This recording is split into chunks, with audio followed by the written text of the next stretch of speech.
everybody. So something that people ask us all the time is, how did we meet? I think they're like shocked that someone as fabulous as you Oh my God. would date such a peasant as me.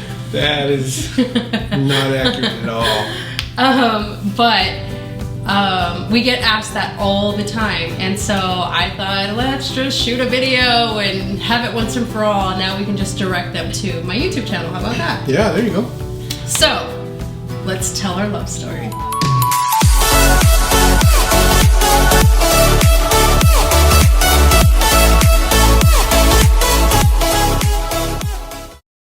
So, it all started, it was the year 2009. Yeah? Man, it seems like so long ago, right? Have I done that much damage to you? No, I'm just saying, 2009. It seems like it was a while back, but yeah, 2009. Yeah. It was before we hit the double digits in this century, so yeah. There you have it. Anyway, so it's 2009. We were at CLC, right? And our church, we met at church, kind of. We'll get to that in a minute. So we were at church. I used to go every Sunday, every Wednesday. We had 2 services. However, our Wednesday night service was significantly smaller than our Sunday service. And so it was like in a small chapel, right? And it was like an acoustic thing, so it was just me and my boy Tony Mack. Remember Tony Mack? It was me and Tony Mack. He would lead worship, and I would pull up my acoustic and we would do like an acoustic set. It was pretty cool. It was a little different. You know, Sunday morning you got like all the full lights. Production. You got full band. But Wednesday nights was real chill, and I remember it was like every Wednesday night I would show up, I would play, and you would always sit at the same spot. I'm a creature of habit. Yeah, you would sit at the same spot, and I would see you every Wednesday, and I'm like, I want to know her story. I just remember telling myself that. You used to say that a lot when we first met. I just really wanted to know your story. Yeah, so I remember that, and I remember this one Wednesday playing, and I saw you. I'm like, you know what? I'm going to work up the courage to go up there and to talk to her, and of course I didn't do it that week. I was not expecting that. Didn't happen that week. The following Wednesday, I remember taking my acoustic out of the case, and I remember telling myself, okay, that's it. Today, it's a day. I'm gonna talk to her today, and that's it. I'm gonna make this happen. So church finished, right? Yeah. And I'm here putting up my stuff, and I see you right by the exit door, right? And I'm like, okay, that's it. I'm gonna make this happen right now. This is my moment. So I grabbed my acoustic case and I start walking towards you. And when I'm about 6 feet away from you, your friend Jennifer, she just cuts me off. Cuts me off, and she starts talking to you. And I'm just standing there with my acoustic case. Like, I'm just awkward. Super awkward. Standing there, I'm looking around. I'm like, what do I do? Oh my gosh. And I guess it was like a combo that was going on for a while. So I'm like, okay, now. So did you like wait for me? No, because it was weird. It was too weird. I was like, you guys were talking. It was taking too long, and it was just awkward. Me just standing up there. You know, people probably just like, what is he doing? I do have memory of you like trying to come, and what I do remember about that Wednesday is that I was on my way out of town. So that night I was gonna fly out to Colorado because I had like a work thing. So to lead to the rest of our love story, I remember that night leaving to Colorado, and funny story, this was back when you had what, a BlackBerry or something? Yeah. The Trio. It's called the Trio. Yeah. So this was before like smartphones and stuff. God, it's so archaic, right?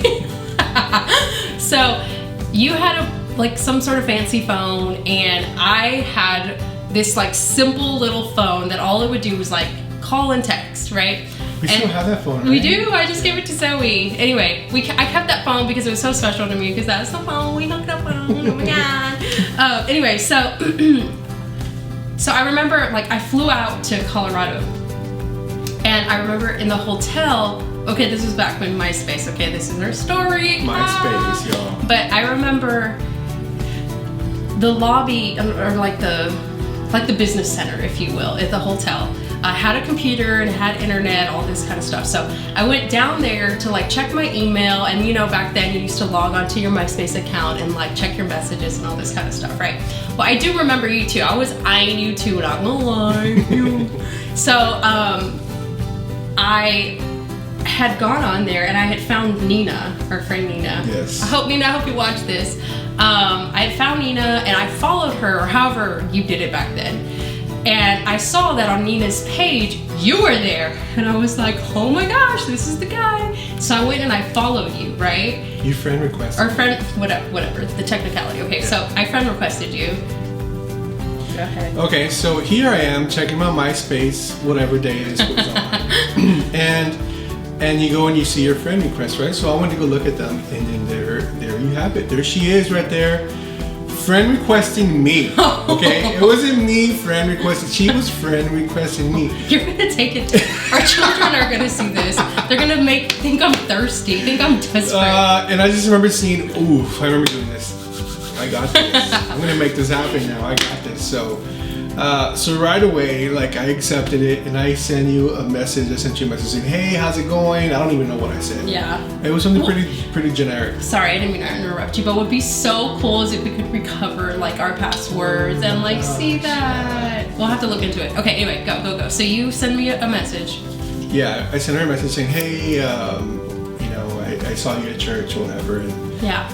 I don't even know what I said, honestly. I don't remember. Yeah, it was something along that lines. Like, hey, you're the girl that goes on Wednesday nights. Da, da, da, da. Yeah, there you go. So I sent it, right? Sent. And here I am waiting around my fancy phone, checking it every 2 minutes to see if she's responded. And you didn't respond till the next day. Yeah. Right? Yeah. And it was something like very chill, like, I don't know, hey, yeah, it's me, whatever. And that was it. So then I would ask you something else, right? So then I guess I responded the next day that I logged onto the computer. I was still probably out of town, whatever. So then I got back in town, and same pattern, right? Like I log on to MySpace like once a day, check my messages, send him a message back. I don't know, it was a different time. It was just so slow. It was just like, oh, I'm okay. And like the next day. Okay, hold on. Don't even lie. Dios te está viendo. Dios te está escuchando. Okay, I wasn't short in my messages. I just... No, you were polite, but it was just like okay, it wasn't going anywhere fast. It was just like, kind of like, and finally I said, you know what? After like 3 or 4 days, I'm doing these small messages. I'm like, I just have to just get a phone number because this is like way too chill for me. So I remember asking you, hey, can I have the phone number that we can talk later or whatever? And the next day, right? I went for the next day. And you gave me your phone number the next day. So then the next day, whatever, I guess you get my phone number, and it was late for me. For you, the day was just starting. Yeah, pretty much. So it was probably like 9:30, 9:45 p.m. And I get a text on my archaic phone, and it said something like, hey, I still remember it. Like, I still remember the feeling too. Like, I remember I woke up. I even remember like the side of the bed I was sleeping on. I was on the right side. I remember like hearing the phone. I was like, whoa. I remember it said like, hey, this is Chris, save my number. Like literally verbatim, I think that's what it said. Hey, this is Chris, save my number. And so I think I responded right, like, oh, okay, thanks, whatever. Very generic. And then some time passed, right? Yeah, I was in the studio and I remember sending a text message. I was wrapping up the day because in those days, I would wake up in the morning, cross the hall to my studio, work all day and night, and about midnight, I would walk all the way back and go to sleep. So I was wrapping up my day, just like she said, 9:30ish, 9:45, something like that, and I started messaging her, and I said, I hadn't eaten dinner, I was starving probably. I said, hey. No. That's not how it went down. Okay. So sometime, no, sorry. No, because I remember laying there and I was like awake. Because when you're young and you're like, oh my God, this guy just texted me. Oh my gosh, like what does it mean? So I remember laying there and you know me now, like once I'm awake, I'm awake. Yeah. Right? And so I text you like, that should have been your red flag. Run! You're such a jerk. You're so mean. Anyway, no, I was. You're were so mean.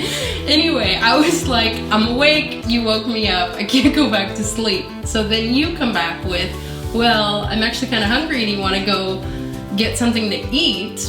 Being the decent woman that I was, no? Yeah, that's what happened. Exactly. I was like, oh my gosh, it's like really late, where are we gonna go, right?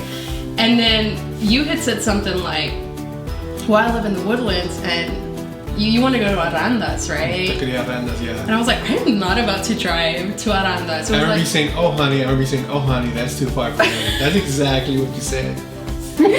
Fail. I was like, I'm not gonna drive all the way to Arandas. And again, red flags. I was like, I'm not gonna drive 20 minutes to go meet you. And so you came to my side of town, right? We went to a Denny's because again, it was late and like we had very limited options at that point. Yeah, so we were like, oh hey, there's a Denny's like right by my apartment. So we met there, right? We met there, and I remember instantly it was pretty easy to talk to you. I remember right away talking to you was just like breathing, and I just remember telling myself that. I was like, she's so easy to talk to. Babe. Yeah, and you had... That's like the sweetest thing you've ever said to me. And yeah, you had a Mario Brothers shirt, which was kind of cute. What's funny is that I wore that I had a Mario Brothers shirt, like totally not dressed to impress, obviously. Had a Mario shirt, but we still have it. We just found it while we were moving not too long ago, and it's like this tiny. I'm like, wow, this would fit my cab. But anyway, that's not part of the story. So yeah, I mean, I remember that night. So what's really cool about that night is it was a 24-hour Denny's.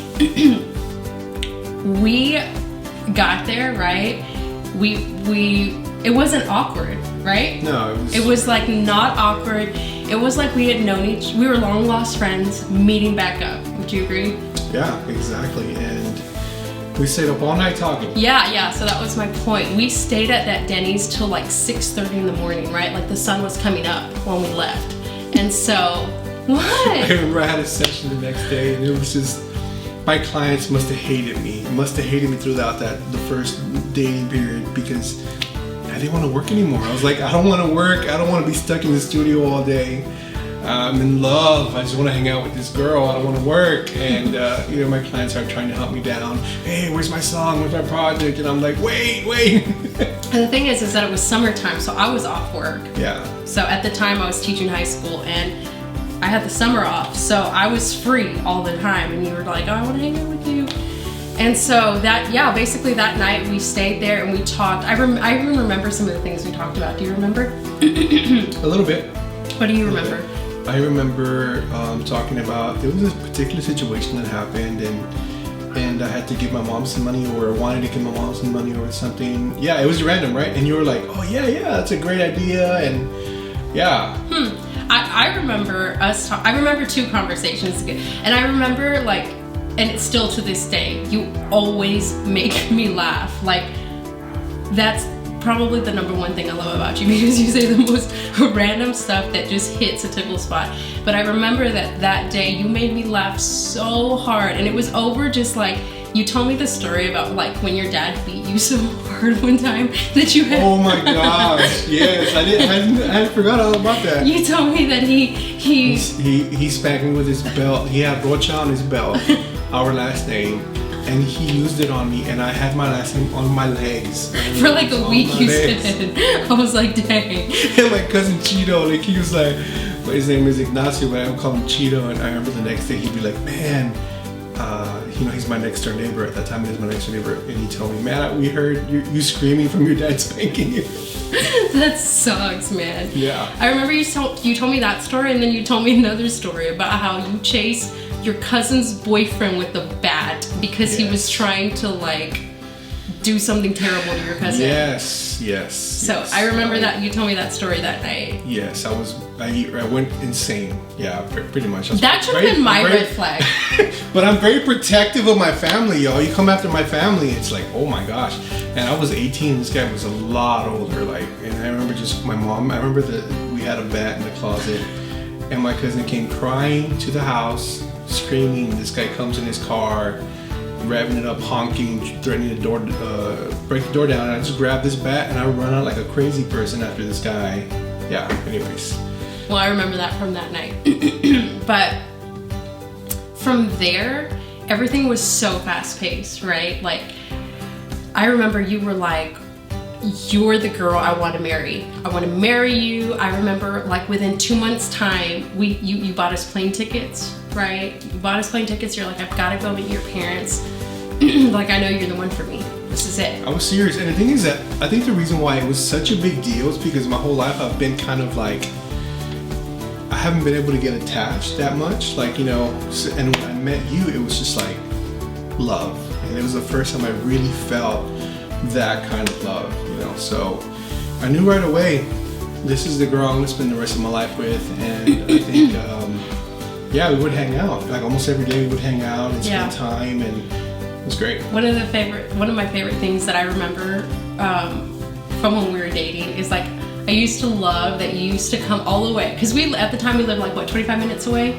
A little more than that. Probably like 30, yeah, right, 30, 40. 30. Anyway, so you would like come all the way to my side of town, and then we would go eat at that Schlotzsky's. Remember the? Oh my gosh, yeah, remember? the one, yeah. Yes, So I know what you're talking about. we would go to that Schlotzsky's a lot, and then we would go to church. You remember that? On Wednesdays. On right? Wednesdays, yeah. So that was like so special. That's such a special memory for me. So I love that. And then like, so this is crazy, and youth out there, I don't know that we would encourage this. I mean, I would do it all over again, but I'm saying like, we met, got engaged, and got married within a year's time. And so thank God, thank you Lord, that his hand was in this, and we're still very happily married. But we were serious, right? We were serious. I remember I had 4 months. I proposed to you, we were gonna get married 4 months later. I had 4 months to work to get the money to pay for the wedding, and it was a big deal. Yeah. But I made it happen, and it was one of those accomplishments, and I'm like, I can make anything happen, you know. So now I have that, like, hey, it's possible. Yeah, and I think too, like, what was so sweet, and you're still like this to this day. Like, I really wanted, what was it, Heather's Glen? Like, I really wanted that venue. I really wanted that wedding dress. You were so excited about that dress. Yeah, and so you've always been like, okay, if that's what you want, that's what we're gonna get. And like, no matter what you have to do, so sweet, no matter what you have to do, you'll figure something out so that I'm happy, we're happy, and we get what we want. So even like this house, you know, like we're like, we really want the pool. We made it happen, babe. Yeah, I mean, it's, you know, with God on your side and with the right woman in your life, you can make anything happen. So yeah, so that's how we met. Maybe in another video we'll talk about how you proposed, because that's a whole other story. What? Why are you laughing? No, it's just, that's kind of crazy too. Yeah, remember I couldn't talk. I was trying to propose to my wife, and I was just mumbling, and she's like, "What are you trying to say? Are you having a stroke? Should I call an ambulance?" It's so bad. But yeah, that'll be another story. Well, thanks for watching. Let us know in the comments what you think of our love story, and we'll see you next time.